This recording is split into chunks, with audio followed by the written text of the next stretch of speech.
I don't know if you have to be on a honeymoon to come here, or, I mean, even if you're already married, does that matter? I guess you can just pretend and come here anyways. Yeah.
Well, we're back, and we are at the self-registration center here for Honeymoon Lake.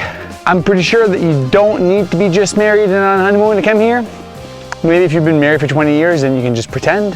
And if you're not married yet, you can also pretend. It doesn't really matter, because I don't think they check at the registration, because it's a self-registration. First come, first serve.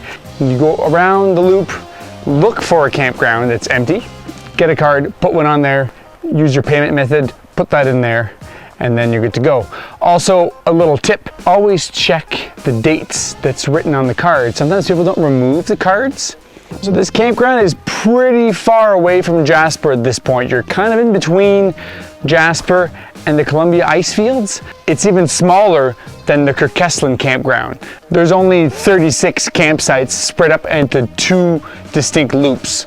There's one loop that's kind of closer to the lake, but both loops are not that far away. There's also a little day use area at the far back that we're gonna go check out. Both loops have 3 outhouses and a shelter that you can make food. I think all the campgrounds in the national parks all have shelters, and it's one of those things that you take for granted until the day that you show up there and it's pouring rain and all your stuff is in your vehicle. These campsites are completely unserviced. There's no water, there's no sewer, there's no power. They truck in water. I can see the tanks back there. But if most people that come in the mountains, they will have a filtration system. Let's do the loop around. I'll show you guys the lake and show you guys the whole campsite, so you guys will know what to expect if you come camping here at Honeymoon Lake.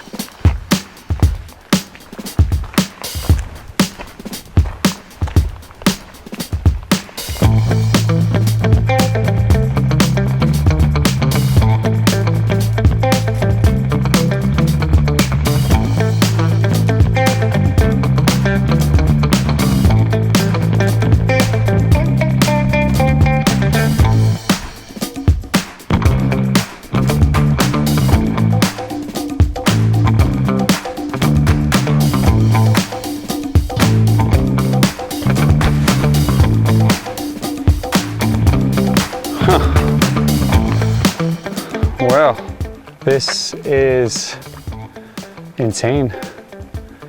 This might be the smallest campground in Jasper National Park, but the views might be the best. Doesn't get any better than this, folks.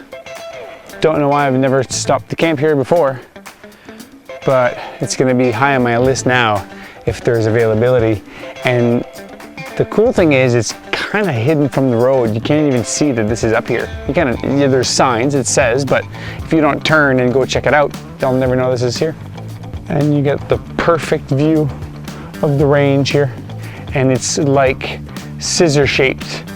That's how I explain it with the mountain ranges in this area. It's like that for like 50 to 80 kilometers. Pretty much the whole way, it's just kind of scissored up, and you can see the perfect example behind me here. This is the day use area. So even if you're not camping here, it would be worth your while to plan to go to A, B, and C, this being the A. And worst case, you come here and you eat your lunch if it's full. And if it's not full, you camp. And if it is full, then you keep going north or south or wherever you're going, and you can go to the next one. So that's the nice thing about these first come, first serve sites, is that you can always go to the next one and go to the next one and not necessarily need a reservation all the time. I kind of don't want to go check the rest out of the campground and just stay here all day, but I guess we should show you guys what the rest of the campground looks like, right? Let's go check that out.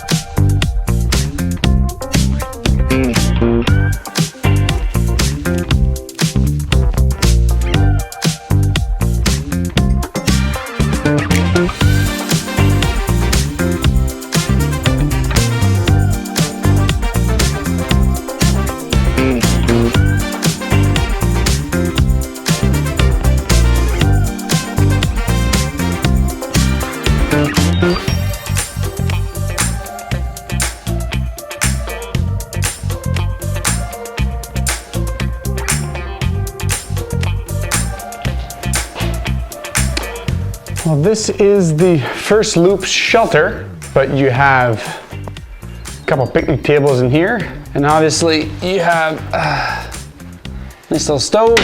And just like some of the other ones here, you'll have like 3 walls with windows to block from the wind, and then 1 whole wall that's open to let a breeze in. I'm really liking this campground. I think this one is higher up on the list of first come, first serves, that's for sure.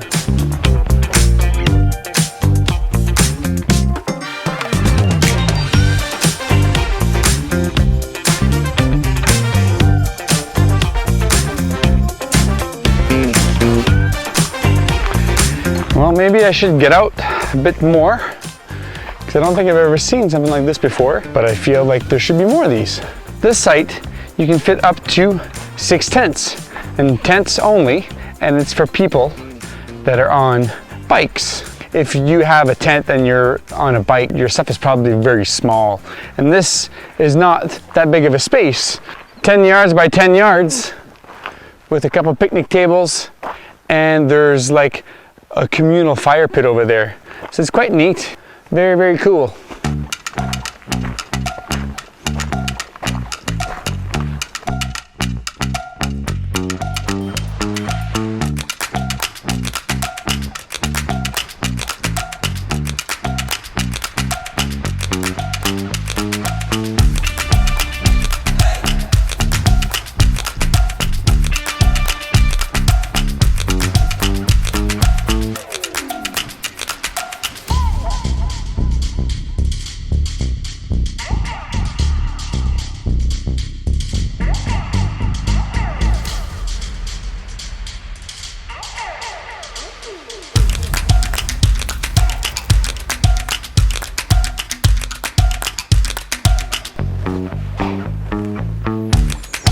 This is the second shelter for the first loop. These are all the lower numbers, and same thing as the other ones. 3 walls with windows fully enclosed from the wind, 4 picnic tables, and the stove with the chimney. This one never got retrofitted with solar panels, so no lights, but some nails that have been kind of driven in the studs, which you could totally use and just clip it on and put your flashlight up or something like that. Works really good in a situation like this, and they're kind of all over the place. So there's barely any trees that got cut down here. You still have amazing views because of the lake. It's so close by. There's this large area, there's no trees. So you always can look through the trees and get an awesome view. Sweet.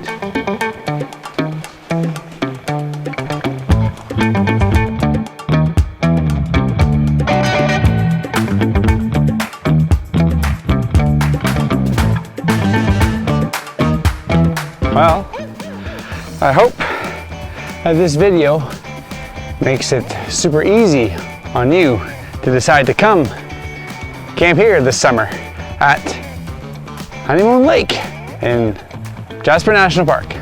And I'm Eric Tremblay. And these are my adventures. Peace out, everyone. The peaceful sounds of the birds in the morning is just what you need to wake up. And then, as soon as you wake up in the morning, you realize that nature calls, and it's time to get rid of a log. That's what you have to do when nature calls. Sometimes you have to wreck something beautiful just to get the job done. Peace out.